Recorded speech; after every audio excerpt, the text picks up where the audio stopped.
Artificial intelligence ప్రపంచంలో కొన్నిసార్లు చాలా విచిత్రంగా ఉంటుంది. గొప్ప గొప్ప ఆవిష్కరణలే ఊహించని సమస్యలను తెచ్చిపెడతాయి. అసలు ఒక సృష్టికర్త తను చేసిన సృష్టికే వ్యతిరేకంగా మారితే ఏమవుతుంది?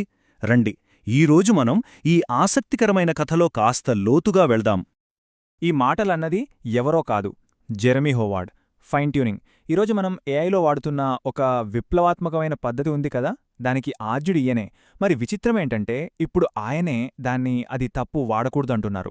ఇంత గొప్ప ఆవిష్కరణను కనిపెట్టిన వ్యక్తే దాన్ని ఎందుకు వ్యతిరేకిస్తున్నారు? దీని వెనుకున్న ఆశ్చర్యకరమైన కారణాలేంటో చూద్దాం. అవును, ఇదే కదా అసలు పాయింటు.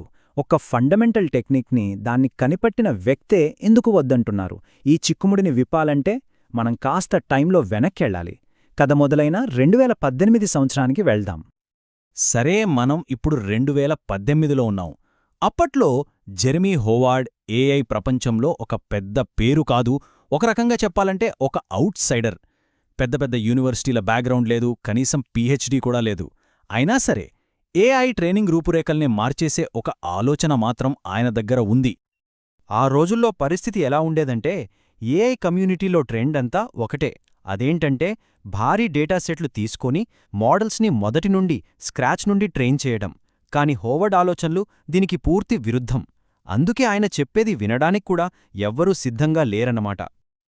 అందరూ వ్యతిరేకిస్తున్నా సరే హోవార్డ్ వాళ్ళందరికీ చెప్పిన సమాధానమే యుఎల్ఎంఎఫైట్. ఈ పద్ధతి వెనుకున్న ఐడియా చాలా సింపుల్, కానీ విపరీతంగా శక్తివంతమైనది. సింపుల్గా చెప్పాలంటే ఆల్రెడీ వికీపీడియా లాంటి పెద్ద డేటాతో ట్రైన్ అయిన ఒక జనరల్ మోడల్ని తీసుకోవాలి. తర్వాత దాన్ని మనకు కావాల్సిన చిన్న పని కోసం చాలా తక్కువ డేటాతో కొద్దిగా మార్చుకోవాలి. అంతే. ఇది నిజంగా ఒక గేమ్ చేంజర్ అని చెప్పొచ్చు. మరి ఈ యుఎల్ఎంఫైట్ ఎలా పనిచేస్తుంది? ఇందులో మూడు స్టెప్స్ ఉంటాయి. ఫస్ట్, జనరల్ ప్రీ ట్రైనింగ్, అంటే వికీపీడియా లాంటి పెద్ద టెక్స్ట్ మీద ఒక లాంగ్వేజ్ మోడల్ని ట్రైన్ చేయడం. ఆ తర్వాత డొమైన్ ఫైన్ ట్యూనింగ్, అంటే దాన్ని మెడిసిన్ లేదా లా లాంటి ఒక నిర్దిష్ట రంగానికి అలవాటు చేయడం. ఫైనల్గా టాస్క్ ఫైన్ ట్యూనింగ్, అంటే సెంటిమెంట్ అనాలిసిస్ లాంటి ఒకే ఒక్క పనిలో దాన్ని ఎక్స్పర్ట్గా మార్చడం. చూడటానికి సింపుల్గా ఉన్నా దీని ఇంపాక్ట్ చాలా పెద్దది. తక్కువ డేటా, తక్కువ కంప్యూటింగ్ పవర్ ఉన్న వాళ్లక్కూడా పవర్ఫుల్ ఏఐని అందుబాటులోకి తెచ్చింది. ఒక రకంగా ఏఐ డెమోక్రటైజేషన్లో ఇదొక పెద్ద అడుగు. సరే, కథని ఇప్పటికి ఫాస్ట్ ఫార్వర్డ్ చేద్దాం. ఒకప్పుడు అందరూ వద్దన్న హోవార్డ్ ఐడియానే ఈరోజు ఏఐ ప్రపంచంలో ఒక స్టాండర్డ్ అయిపోయింది. కానీ ఆ విజయంతో పాటే ఒక కొత్త, మనం అస్సలు ఊహించని సమస్య కూడా మొదలైంది. ఆ సమస్య పేరే కెటాస్ట్రాఫిక్ ఫర్గెటింగ్. పేరు వింటేనే కొంచెం గమ్మత్తుగా ఉంది గదూ. దీని అర్థమేంటంటే, ఒక ఏఐ మోడల్కి మనం ఒక కొత్త స్కిల్ నేర్పించినప్పుడు అది పాత స్కిల్స్ని పూర్తిగా మర్చిపోతుంది. అంటే ఒకటి నేర్చుకోవడానికి ఇంకొకటి వదిలేయడమన్నమాట. ఇదే ఫైన్ ట్యూనింగ్లో అతిపెద్ద మైనస్ పాయింట్గా మారింది. దీనికి బెస్ట్ ఎగ్జాంపుల్ కోడ్ లామా. యాక్చువల్గా ఇది లామా 2 అనే ఒక పవర్ఫుల్ జనరల్ మోడల్. దాన్ని తీసుకుని కేవలం కోడింగ్ డేటాతో ఫైన్ ట్యూన్ చేసి కోడ్ లామాని తయారుచేశారు. రిజల్ట్ ఏంటి? అది కోడింగ్లో ఎక్స్పర్ట్ అయిపోయింది, చాలా బాగా పనిచేస్తుంది. కానీ అదే టైంలో దానికి అంతకుముందు తెలిసిన హిస్టరీ, సైన్స్ ఇలాంటి జనరల్ విషయాలన్నీ మర్చిపోయింది. అంటే ఒక స్పెషలిస్ట్గా మారే ప్రాసెస్లో తన జనరల్ నాలెడ్జ్ని మొత్తం కోల్పోయిందనమాట. అయితే ఇక్కడే కథలో అసలు ట్విస్టొచ్చింది. ఈ సమస్యను గుర్తించిన హోవార్డ్, అయ్యో ఫైన్ ట్యూనింగ్ పద్ధతే వేస్ట్ అని అనలేదు. అసలు సమస్య పద్ధతిలో లేదు, మనం దాన్ని వాడుతున్న విధానంలో ఉంది అన్నారు. దీనికి ఒక కొత్త, విప్లవాత్మకమైన సొల్యూషన్ని కూడా ప్రపోజ్ చేశారు. ఆ కొత్త పరిష్కారం పేరే కంటిన్యూడ్ ప్రీ ట్రైనింగ్. విచిత్రమేంటంటే, ఈ కొత్త పద్ధతి ఆయన పాపులర్ చేసిన పాత పద్ధతికి పూర్తి ఆపోజిట్. మరింతకీ ఏంటిది? ఎలా పనిచేస్తుంది? ఈ రెండుటి మధ్య తేడా చాలా సింపుల్.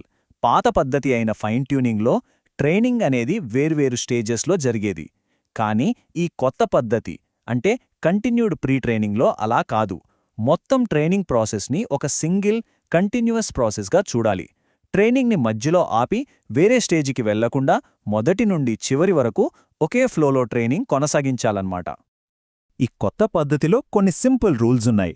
అవేంటంటే, మనకు ఏ టాపిక్స్ మీద మోడల్ పనిచేయాలో ఆ అన్ని రకాల డేటాని, అంటే coding, general text, question answers ఇలా అన్నింటినీ మొదటి నుండే కలపాలి. ట్రైనింగ్ జరుగుతున్న కొద్దీ డేటా క్వాలిటీని పెంచుకుంటూ వెళ్ళాలి. కాని అన్నింటికన్నా ముఖ్యమైన కీలకమైన రూల్ ఏంటంటే ఏ డేటాను ఎప్పుడూ పక్కన పెట్టకూడదు. మోడల్ అన్ని రకాల డేటానే చూస్తూనే ఉండాలి. అప్పుడే అది ఏ విషయాన్ని మర్చిపోకుండా ఉంటుంది. ఓకే, ఈ టెక్నికల్ డీటెయిల్స్ అన్నీ బాగున్నాయి, కానీ అసలు ఇదంతా మనకెందుకు ముఖ్యం? ఏఐ భవిష్యత్ మీద దీని ప్రభావం ఎలా ఉండబోతోంది? దీనివల్ల వచ్చే అతిపెద్ద లాభమేంటంటే అలైన్మెంట్ ట్యాక్స్ అనే సమస్యను మనం అధిగమించవచ్చు. అంటే ఒక మోడల్ని ఏదైనా ఒక పనిలో స్పెషలిస్టుగా మార్చినప్పుడు దాని ఓవరాల్ కెపాబిలిటీ తగ్గిపోతుంది. ఈ కొత్త పద్ధతితో ఆ సమస్య ఉండదు. మోడల్స్ ఒకవైపు స్పెషలిస్టుగా మారుతూనే మరోవైపు తమ జనరల్ నాలెడ్జ్ని కోల్పోకుండా ఉంటాయి.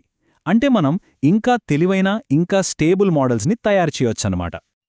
ఇంకో ముఖ్యమైన విషయమేంటంటే ఇది కథని మళ్ళీ మొదటికి తీసుకొస్తుంది. అంటే హోవార్డ్ అసలు లక్ష్యమేంటి? ఏఐని అందరికీ అందుబాటులోకి తేవడం. ఈ కొత్త పద్ధతి కూడా అదే చేస్తోంది.